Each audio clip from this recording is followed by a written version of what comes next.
नमस्कार, मी doctor Anagha Kulkarni. Happy and healthy life at home या आपल्या चॅनलवरती हेल्थ टिप्स असतात, ब्युटी टिप्स असतात, तसंच मोटिवेशनल टॉकसुद्धा असतात.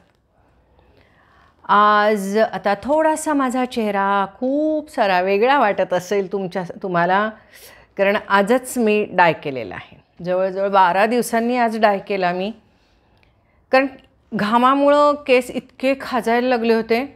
मग खाजायला लागले की मग केस गळायलासुद्धा लागतात आणि मला असं डोकं गरम व्हायला लागलं होतं. तर म्हटलं की आता आपण केस जास्त पांढरे झाले नव्हते माझे, पण तरीसुद्धा खाजायला लागले होते, गरम झाले होते. तर म्हटलं की बेटर आता ह्याला मेंटेनन्स पाहिजे. आणि मी जो डाय वापरते तो मला मेंटेनन्स म्हणून जास्त बरा वाटतो. काळे तर होतातच त्यानं केस, पण तुम्ही म्हणता की मॅडम तुमच्या डायचं नाव सांगा, डायचं नाही सांगा. पण एकमेकांचे डाय एकमेकांना सूट होतात असं नाही. कुणाला डाय सूट होतात, कुणाला मेहंदी सूट होते, कुणाला कुठल्या कंपनीचा होतो. माझा हा जो डाय आहे तो मला गेले अनेक वर्ष, म्हणजे साधारणतः 2002-2003 तेव्हापासून मी लावते आहे. तेव्हापासून मला तो सूट झाला आहे. पूर्वी महिन्यातनं 1.5 महिन्यातनं एकदा लावावा लागायचा, पण आता 10-12 दिवसांनी लावते. पण केस छान राहतात, टेक्स्चर छान राहतो आणि केस वाढतातही माझे त्याने खूप छान. पण तुम्हाला म्हणून पण मी सांगत नाही, कारण तुम्हाला मग तुम्ही म्हणता सांगा की मॅडम त्याला काय होते. पण नाही, समजा तुमच्या डायची मला ॲलर्जी येऊ शकते, माझ्या डायची तुम्हाला ॲलर्जी येऊ शकते. सगळ्यांनाच सगळे डाय सूट होतील असे नाही. त्यामुळे आपण काही डायचं नाव एकमेकांना सांगू शकत नाही किंवा सांगत नाही. कारण डायची ॲलर्जी आली तर तुम्हाला माहिती आहे ना, एकदा केस जर का खाजायला लागले तर ते ऐकणार नाही. डोक्यात फोड उठतील, तोंड सुचतं बऱ्याच जणांचं, कुणाचे ओठ सुचतात. म्हणून मी नेहमी सांगत असते, कुठलाही डाय असू दे तो वापरायचा असेल तुम्हाला तर आधी हातावरती थोडासा लावून बघा तुम्हाला ॲलर्जी आहे का, काय आहे का. काही ना कसं होतं माहिती आहे का, की डाय हा काही वेळेला खूप पातळ करून लावावा लागतो. मग तुम्ही जर का स्ट्रॉंग लावला तर मग त्यांनीसुद्धा तुम्हाला जखम वगैरे होऊ शकते हाताला, हेही तुम्हाला सांगते. कारण नुसताच एवढासा लावायचा आहे डाय म्हणून, टेस्ट करायची आहे म्हणून थोडासा डाय घालाल आणि लावून बघाल तर तेही चालत नाही. म्हणजे डाय लावणं ही इतकी काही सोपी गोष्ट नाही. जवळजवळ 6-1 महिने मी डाय पार्लरमध्ये जाऊन लावत होते. त्या पार्लरवाल्या मावशींकडनं सगळं मी शिकले. मावशी म्हणत नाहीत त्यांना, मॅडम म्हणतात. तर त्यांच्याकडनं मी सगळं शिकले, सगळं समजवून घेतलं आणि मग मी घरात डाय करायला लागले. पण तुमच्या लक्षात आलं का, डाय केलेल्या दिवशी, आजच मी डाय केलेला आहे, तर ते असं कसं दिसतंय बघितलं काय, विग घातल्यासारखं दिसते ना. पण उद्या हे कमी होऊन जातं. उद्या आपली आजची एक केस धुतले गेले, उद्या काय आपण केस धुणार नाही आहे. पण जेव्हा उद्या आपण तोंडाला साबण वगैरे लावतो किंवा 2-3 वेळा तोंड धुतलं, आज धुतलं तर काहीही कमी होत नाही. पण उद्या मात्र हे सगळं कमी होतं आणि नॅचरल होतं. परवा तर एकदम नॅचरल दिसायला लागतं. तर त्यामुळे समजा एखाद्या फंक्शनला तुम्ही जाणार असाल तर 2 दिवस आधी डाय करणं फार आवश्यक आहे. नवीनच डाय करत असाल तर मग तुम्हाला आधी टेस्ट करावी लागेल, ॲलर्जी आहे का बघावं लागेल. नाहीतर तुम्हाला पळत डॉक्टर गाठायची पाळी येऊ शकते. डाय लावणं एवढं सोपं नसतं. त्याच्यापेक्षा मेहंदी लावायचा प्रयत्न करा. काही जणांना मेहंदीलासुद्धा खाजतं म्हणे, पण ते आता प्रत्येकाने आपल्या स्किनला काय सूट होतं हे आपलंच बघायचं असतं. मग तर हे आपलं डाय पुराण आज बास. दर 12 दिवसांनी असा हा डाय करावा लागतो. पण मला स्वतःला उद्या परवा नंतर फार फ्रेश वाटतं. तर मी आज डाय खूप गडबडीत केलेला आहे, त्यामुळे तो मी फार छान लावला नाही. असं फरा लावला, त्यामुळे इकडे असा सगळीकडे डाय लागलेला आहे, अंगावर उडलेला आहे माझ्या इकडे तिकडे. आज काळं झालेलं आहे. तर तुम्ही बघताय की आज माझी बसायची अरेंजमेंट ही थोडीशी बदललेली आहे. पूर्वी कसा मोठा सोफा असायचा, तर त्या सोफ्याचं पुराण करूया आता. डाय पुराण बास, आता सोफा पुराण. तर तो जो सोफा होता तो जवळजवळ 35 वर्ष झाला होता. मी आणला होता, म्हणजे ह्या अशा 2 खुर्च्या आणि तो सोफा असं मिळून त्या काळात मी 10,000 रुपयाला आणलं होतं. मग नंतर त्याच्यावरती इतकी मुलं खेळलेली आहेत, शेजाऱ्यांची पाजाऱ्यांची, माझी नातवंडं त्याच्यावर जम्पिंग करायचं असं. आणि मी पण काय म्हणायचे, जाऊ दे खूप जुना सोफा झाला आहे आपला, खेळेनात काय खेळतात ती. त्यामुळे इतकी मुलं खेळली की अलीकडे त्याच्यात बसलं की असं दबकन खाली जायचं. होता मऊ, छान होता, पण खाली जायचं आणि उठताना गुडघ्यावरला खूप प्रेशर यायचं. काल एकदा तर असं उठायला जाऊन असं रोल झाले मी. त्या क्षणाला मी 1 मिनिट, तर त्या क्षणाला मी ठरवलं की आता हा सोफा चेंज केला पाहिजे. कारण की उठताना असं गुडघ्यावरती ताण देऊन उठायचं नको वाटायचं, कंबर दुखायला लागली होती त्या सोफ्यामध्ये. तर म्हटलं आता हा जुनाच सोफा झालेला आहे, दुरुस्त करून घ्यायचा. ह्याच्यापेक्षा दुकानात आधी जाऊन बघून आले छान छान सोफे, स्वस्त आणि मस्त. आधी सुरुवातीला तर ऑनलाईन शोधले, किमतींचा अंदाज घेतला आणि त्याच्यानंतर दुकानांच्यामध्ये गेले. भरपूर दुकानं शोधली आणि होलसेल मार्केट पण असतंच ना. तर होलसेल मार्केट जे आहे त्यामध्ये बघितलं तर 5 सीटचा असा कॉर्नर सोफा, इकडे 2 कॉर्नर पीस आणि ते 2-3 स्टूल वगैरे असे असतात, ते असा छान सोफा जाऊन बघून आलेली आहे. स्वस्तातच आहे तो तसा. मग म्हटलं की आता तो सोफा घ्यायचा. मग ह्यांना येऊन घरी सांगितलं की असा मला काहीतरी 17,500 त्यांनी सांगितले. मी म्हटलं की तो सोफा घेऊन येऊ का?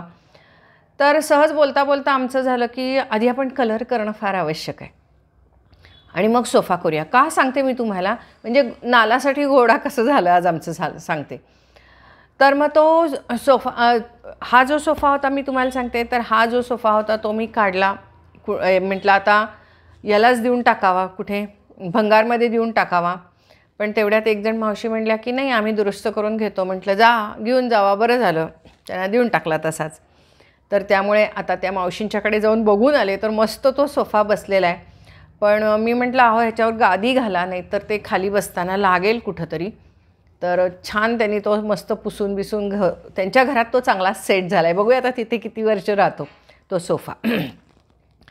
तर मग नवीन सोफा आणायचा मूड होता, कारण घर जेव्हा आपण रिनोव्हेट करतो ना त्यावेळेला फर्निचरही सगळं बदलणं फार आवश्यक असतं. कारण की जुन्या टाईपचं जे फर्निचर असतं ते फर्निचर, आता खरोखर मी तुम्हाला सांगते माझ्याकडचं सगळंच फर्निचर खूप चांगलं आहे, म्हणजे सुस्थितीत आहे, पण ते ओल्ड दिसायला लागलेलं आहे. म्हणून मला असं वाटतं सगळे आपण लोकांची घरं बघतो, पुन्हा यूट्यूबवर वेगळे वेगळे होम टूर बघतो, मग आपल्यालाही असं वाटतं की अरे आपण काय हरकत आहे असं घर करायला. तर ते एक आता थोडंसं माझ्या डोक्यात बसलं. तर मग म्हटलं आता तो सोफा घ्यायचा असेल तर त्या सोफ्यासाठी, कारण तो सोफा घेतला की लगेचच ते घर छान दिसतं तो, आणि ठीक आहे किंमत पण तशी बरी आहे. तर मग म्हटलं की आता तो सोफा घ्यायचा. तर मग म्हटलं आता तो कलर करायला पाहिजे. का तर आमची जी दारं होती ही दारं वाळवीनी खाल्ली होती मागच्या वर्षी जेव्हा आम्ही बघितली तेव्हा, आणि म्हणून मग दारं आणि चौकट्या सगळ्या चेंज करून घेतल्या आम्ही. आणि त्यावेळेचं ते दिवाळीच्या नंतर करून घेतलं. मग त्यामुळे त्याचा कलर सगळा राहिलेला आहे. तसंच सिमेंटचं मारलेलं आहे दारांना, सगळ्याच दारं खिडक्यांना. तर मग त्यामुळे ते आता आधी करायलाच लागणार आहे आम्हाला. तर मग म्हटलं की ठीक आहे आता सगळाच कलर करायचा. तर मी हाच कलर, मला हा जरा आवडीचा कलर आहे माझा, कारण मला असं वाटतं की ह्याच्यावरती आपण व्यवस्थित दिसतो. तर आणि तिकडच्या बाजूला आहे ना, इकडच्या बाजूला हा असा थोडासा, हा बघा इकडे हा रेडिश कलर आहे. पण हा कलर पूर्वी छान वाटत होता, म्हणजे फॅशन होती त्याची, पण आता त्याची फॅशन नाही त्या कलरची. तर मला असं वाटतं की मी आता मात्र हाच कलर रिपीट इकडे करणार आहे. आणि ह्याच्यातली फेंट जी शेडेच ते ती सगळ्याच घराला करणार आहे मी आता, सगळ्याच घराला सेमच कलर करणार आहे. ह्यावेळेला काही बदल करणार नाही, ह्या खोलीला वेगळा त्या खोलीला वेगळा. कारण की गेले कित्येक वर्ष आता घर बांधल्यापासून 2-3 वेळा कलर करून झालं होतं आणि मग ते चेंजेस करून झाले होते, सगळे कलर्स झालेले आहेत, काही फरक वाटत नाही. काही दिवसांनी आपल्याला सेमच वाटायला लागतं सगळं. उलट जेवढा लाईट कलर आहे तेवढं धूळ फार खातो आणि अस्वच्छ दिसतो, आणि काही दिवसांनी तो फेडच व्हायला लागतो. तर थोडीशी अशी डार्क शेडच घेणार आहे मी यातलीच, आणि एक जराशी लाईट असं सगळ्याच घरांना आणि सगळ्या भिंतींना देणार आहे. तर म्हणजे चेंजेस कसे झाले बघा. हां, की तो सोफ्यात जरासा आत गेला, उठताना त्रास झाला, मग त्यामुळे इतके सगळे बदल घरामध्ये झाले. मग आता सुनबाई म्हटल्या POP करून घ्या. मी म्हटलं की नको, मला POPची फारशी आवड नाही, कारण की POP केले तर त्याच्यामध्ये भरपूर सारे लाईट येतात आणि त्याच्यामुळे मग ते असं फार उजेडाने ते उकडतं मग नंतर. आणि एवढी पी काही करावी अशी इच्छा नाही मला आता, पण एवढा बदल मात्र करणार आहे. पण काय करायचं आता, थोडा बेडही बदलायला लागतो आहे का काय कुणास ठाऊक. कारण की तो सोफा आला की हॉलचा हा लुक बदलणार, मग बाकीचं सगळं बदलणार, मग काय टी व्ही बदलायचा का, पण माझी ती मेंटॅलिटी नाही. त्यामुळे तेवढ्या सोफ्यावरच आणि कलरवरच सगळं भागेल असं मला वाटतं आहे. बघूया, मी जसं जसं बदल करेन तसं तुम्हाला मी सांगीनच की मी बदल केलेले आहेत. तुम्ही म्हणाल घर दाखवा, तर होम टूर काही करण्याची माझा मूड नसतो. कारण की आपण एकतर खूप घरामध्ये रिलॅक्स राहणं हे जास्त मला आवडतं. पसारा करणं ह्याच्यापेक्षा रिलॅक्स राहणं, आपल्या आवडीप्रमाणे आपल्या पद्धतीप्रमाणे आपण राहत असतो, ज्याच्यामध्ये आपल्याला हालचाल करायला सोपं होईल. तर त्यामुळे मी काही फारशी होम टूर करण्यामध्ये फार इंटरेस्टेड नसते. कारण की खूप सारे शोपीसेस वगैरे, पूर्वी मला ही सगळ्याची हौस होती, पण आता मला अजिबात घरात शोपीस खपत नाहीत. कारण शोपीस म्हटलं की त्याच्यावरती धूळ येऊन बसते, त्याला जाळ्या लागतात आणि मग ते सारखं पुसापुसी करत बसावं लागतं आणि हळूहळू या गोष्टी नको वाटायला लागतात. रिलॅक्स राहावं, मस्त एन्जॉय करावं लाईफ, हे स्वच्छता तेच नको वाटतं. त्यामुळे आता हे वेगळे शोपीसेस जे आहेत ते सगळे मी घरातले ऑलमोस्ट काढून टाकलेले आहेत. शक्य असतील तेवढे सगळे, अशी छान झाडंबिडंसुद्धा होती माझ्याकडे, सगळी मी देऊन टाकली. म्हटलं वापरा, ज्यांना आवड आहे ना त्यांनी सगळ्या ह्या गोष्टी वापरा, मला आता ह्या गोष्टींची आवड राहिलेली नाही. तर हा आठवडा माझा हा असाच जाणार आहे, आवराआवरी पसारा काढणे. आणि कारण की कलर करायला येणार माणसं, मग त्यांना तो पसारा आधीचा काढून द्यायलाच पाहिजे. आणि पसारा जेव्हा काढणार तेव्हा आधीच्या गोष्टी नको असलेल्या टाकून द्यायच्या. हे आता करणार आहे मी. तर हा आठवडा आपले सगळे असे हलके फुलकेच व्हिडिओज येणार आहेत. आता तुम्हाला आणखीन एक, मी ह्या सगळ्या गोष्टी तुमच्याशी बोलत असते कारण की माझं मन मोकळं करत असते मी तुमच्याशी, आणि मला त्यामुळे खूप हलकं वाटत असतं. तुम्हीसुद्धा छान छान गोष्टी लिहित असता, चांगल्या. तर हे मन मोकळं करण्याचाच एक, किंवा आपण गप्पा मारणे म्हणजे काय करतो, तर आपण एकमेकांच्या समोर आपलं मन मोकळं करत असतो किंवा आपल्या मनातल्या गोष्टी बोलत असतो. तर मी ह्या सर्व तुमच्याशी माझ्या मनातल्या गोष्टी बोलत असते, शेअर करत असते, आणि ह्या सर्व तुमच्याही आयुष्यामध्ये या सर्व गोष्टी चालू असतात. तर आता हा आठवडा सगळा प्रचंड कामाचा, आणि खालचा मजला असला की खूप सारी धूळ येत असते, रोड टच घरं असली की. तर त्यामुळे इतकी धूळ मला सगळी हाताला लागायला लागली आहे की काय सांगू, मला असं चरचरायला लागलं आहे सकाळपासून. बघावं तिथं धूळ, आणि काही इलाज नाही. आपण काय अशी दारं गच्च बंद करून ठेवू शकत नाही. आपण काय एकटं राहत नसतो ना आपल्या घरामध्ये, इतरही मेंबर असतात. आणि आमच्याकडे तर अगदी बरोबर विरुद्ध आहे. मला दारं बंद असली तरी मला छान वाटतं, उलट मी पडदे लावून दारं बंद करून असं मस्त कूल राहत असते. परंतु ह्यांना सगळं असं दरवाजे उघडे, खिडक्या उघड्या, त्यातनं ऊन आलं तरी चालतं, उन्हाच्या झळा आल्या तरी त्यांना चालतात, पंखा मोठा लावतील पण ते सगळं उघडं पाहिजे. तर त्यामुळे मग धूळ ही आतमध्ये येतेच. आता मी तुम्हाला ह्या गोष्टी का सांगत असते की असेच ही स्वभाव भिन्नता असतेच, तरीसुद्धा काही गोष्टी ॲडजस्ट करून जाव्या लागतात. आणि मी जेव्हा तुमच्याशी या गोष्टी बोलत असते त्यावेळेला तुम्हीसुद्धा तुमचे अनुभव लिहित असता, आणि मग तुम्ही म्हणता हो आमचे पण काका असेच आहेत, तर ह्याच्यामध्ये काही काकांच्याविषयी वाईट बोलायचं असं नाही, पण ही स्वभाव भिन्नता ही असणारच. दोन व्यक्तींच्यामध्ये ॲडजस्टमेंट करूनच पुढे जावं लागतं. परंतु काही वेळेला मी ॲडजस्टमेंट करत नाही, कधी ते ॲडजस्टमेंट करत नाही, कारण की शेवटी माणूस आहे. तर मग त्यामुळे हेकेखोरपणा हा येतोच, आपलासुद्धा वयोमानानुसार सुद्धा येतो बरं का आपला हेकेखोरपणा. तर मला असं आजकाल वाटायला लागलेलं आहे की ते न बोलता हेकेखोरपणा करतात आणि मी बोलून हेकेखोरपणा करत असते. मी जास्त बोलते त्यामुळे माझं दिसतं तोंड, आणि ते काय करतात ते दिसत नाही, फक्त मलाच कळतं. मग त्यामुळे ते सून नातवंडांच्यामध्ये प्रिय असतात, आणि मग मी सारखी बोलते असं दिसत असतं. सगळ्याच आज्यांच्या बाबतीत बहुतेक असं होतं. नातवंडा म्हणतातच मला लेक्चररीन आजी, म्हणजे लेक्चरसारखी देणारी आजी असंच म्हणत असतात. तर असं मजा असते ही सुद्धा ह्या सगळ्या गोष्टींची. तर आता ह्याच्या पुढचे 8 दिवस माझे सगळे पसारा काढणे धुळीत असेच जाणार आहेत. तरीसुद्धा मी रोज तुमच्याशी गप्पा मारणार आहे, मन मोकळं करणार आहे. कारण की मन मोकळं केल्याशिवाय आपल्याला बरं वाटत नाही. मनात काही गोष्टी साचून राहिल्या तर त्याचा असा कोंडाळं होतं, कचऱ्याचं कोंडाळं होतं तसं. त्यामुळे तुम्हीसुद्धा असं, माझ्याकडे चॅनल आहे, माझ्याकडे मैत्रिणी आहेत, पण मी चॅनलवर जास्त बोलते कारण की याच्यामुळे सगळ्यांनाच एकमेकांना कळतं की कसं एकमेकांचं आयुष्य असतं. तर म्हणून मी ह्या गोष्टी आपल्या चॅनलवर बोलत असते. तुम्हीसुद्धा एकमेकींच्यामध्ये, तुमच्या भिशीमध्ये, तुमच्या मैत्रिणींच्या ग्रुपमध्ये ह्या गोष्टी बोलत जा. ह्याच्यामध्ये काहीही कमीपणा नाही. काही असं नसतं की हिचा नवरा बाई फारच चांगला आहे आणि आपला नवरा असा आहे, किंवा कुणाला असं वाटत असतं काय, म्हणजे प्रत्येकाकडे काहीतरी चांगलं आणि काहीतरी वाईट हे असतंच बरं का. तर त्यामुळे असं अजिबात समजू नका. पण तुमचं मात्र मन हलकं होत असेल आणि काही वेळेला तुमच्या ह्या गोष्टींची लोकं चेष्टासुद्धा करू शकतात, पण आपण दुर्लक्ष करायचं.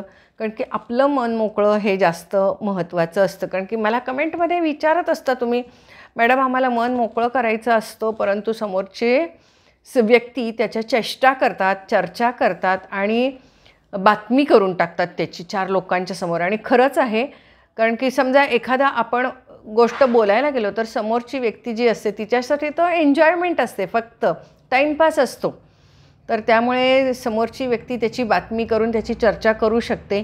आणि परंतु हे बघा, आपण सगळ्या गोष्टी पॉझिटिव्हली घ्यायच्या, हसत हसत घ्यायच्या.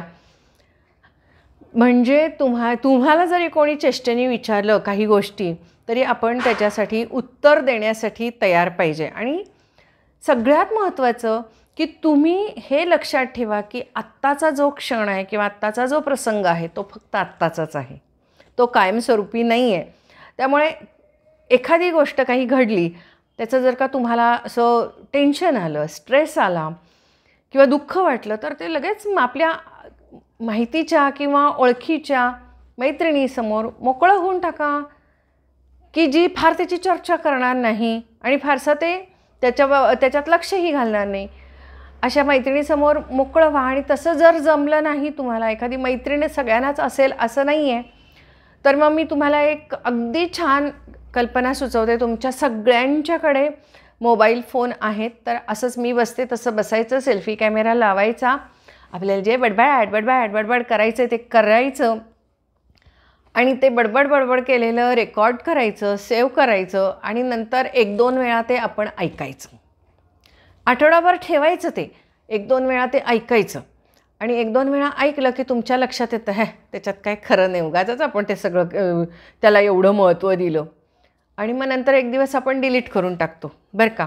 म्हणजे पूर्वी कसं मी म्हणायचे तुम्हाला की ते कागदावर उतरवा, पण इतकं आता कागदावर उतरवणं आपल्याला इतकं इझी राहिलं नाही आहे. कारण की कागद, तो पेन, ते लिहिणं हे सगळंच आता सोपं राहिलेलं नाही. सोपं काय राहिलेलं आहे, तर मोबाईल आपला खूप सोपा राहिलेला आहे. तर असं हे करायला काही हरकत नाही, फक्त ती रेकॉर्ड करून कुठेतरी क्लिप सोडू नका, एवढंच. आणि जर का तुम्हाला लिहायला आवडत असेल तर मग लिहू शकता तुम्ही, पण लिहून ते 1-2-4 दिवसांनी फाडून टाकायचं, जाळून टाकायचं, एवढं मात्र निश्चित. जर का तुम्ही ती गोष्ट तशीच ठेवली तर मग कायम तुम्हाला ती खदखदत राहील. तर म्हणून ती डिलीट करून टाकायची. आणि 1-2-4 वेळा तुम्ही ऐकलत की तुमच्या लक्षात येतं की ह्याच्यात काही अर्थ नाही आहे किंवा ह्याला काही महत्त्व नाही आहे. आणि मग आपण जे मन मोकळं कुणासमोर करू असं आपण म्हणत असतो, तर ते मोबाईलसमोर मन मोकळं करा. बघा, हाही उपाय करून बघा, खूप छान उपाय आहे. कारण की सगळ्यांनाच काही मैत्रिणी असतात असं नाही, आणि सगळ्याच मैत्रिणी सेफ असतात असं पण नाही. कोणी त्याचा फायदासुद्धा घेऊ शकतं, चेष्टा करू शकतं, कुचेष्टा करू शकतं, अपमान करू शकतं. त्यामुळे तर असंही घडू नये असं तुम्हाला वाटत असेल तर तुमच्या मनात एखादी गोष्ट खदखदत असेल आणि जी तुम्हाला मैत्रिणींच्या समोर कुणासमोरच उघडपणे सांगायची नसेल, तिला तुम्ही मोबाईलसमोर सांगा, रेकॉर्ड करा, 2-4 वेळा ऐका. अगदी तुम्हाला रडावंसं वाटलं तरी रडा, सगळं रेकॉर्ड होऊ दे ते सगळं. आणि मग 2-4 वेळा ते तुम्ही रिपीट बघितलं की तुम्हालाच हसू येईल आणि वाटेल काय हा मूर्खपणा आहे, कशासाठी आपण ह्या गोष्टीला एवढं महत्त्व दिलं. तर मन मोकळं तुम्हाला करावंसं वाटतं त्यावेळेला आम्ही काय करावं, आमच्याजवळ कोणीच नाही आहे, असा जेव्हा प्रश्न तुम्ही मला विचारता, तर त्यासाठी आज मला तुम्हाला सांगावंसं वाटलं की कुणासमोर मन मोकळं करावं. कसा वाटला हा माझा विचार. आणि एवढंच नव्हे तर हे करून बघा. आणि जेव्हा ही टिप तुम्ही तुमच्या आयुष्यात यूज कराल किंवा तुम्ही हे करून बघाल त्यावेळेला तुमच्या लक्षात येईल की जगणं खूप सोपं आहे आणि आयुष्य खूप सुंदर आहे. आणि आजचा दिवस खूप आनंदी कसा घालवायचा हे तुम्हाला छोट्या छोट्या गोष्टीतनं मी सांगत असते. ते यूज करून बघा. अगदी छान कसं राहायचं, हे कसं राहायचं. आता बघितलं, आज मला कुठेच जायचं नव्हतं. खरं तर पसाराच आवरत होते, पण संध्याकाळी म्हटलं की नाही, आता छान छान सगळं मस्त राहायचं, मस्त करायचं. अरे हे दाखवायचंच राहिलं. हे बघा, हे का गळ्यातलं एक पेंडंट होतं माझ्याजवळ. तर हे 30 रुपयाचं आणि हे पेंडंट लावलं. आणि हे कानातले, हे कॉपरचे रोज गोल्डचे कानातले आहेत, पण याचा रंग गेला. 1-2 वेळा घातल्यावर रंग गेला, पण छान दिसत आहेत ते. असं मला माझ्या आज मैत्रिणींनी सांगितलं की हे छान दिसत आहेत, घालायला काही हरकत नाही. म्हटलं ठीक आहे, 2-4 वेळा घालू आणि त्यानंतर मग नंतर कुणाला तरी आपण पास ऑन करून टाकू. आणि ह्या बांगड्या ह्याच्यावर मॅचिंग म्हणून घातलेल्या आहेत. जरी मी आत्ता मला काहीच बाहेर जायचं नसेल किंवा अगदी संध्याकाळी 1-2 तासच मला जरी फ्रेश राहायचं असेल तरी म्हटलं की जेवेपर्यंत जरा फ्रेश राहूया, म्हणजे आपलंच वातावरण आपल्या घरातलं फ्रेश होतं आणि मग आपल्याला छान वाटतं.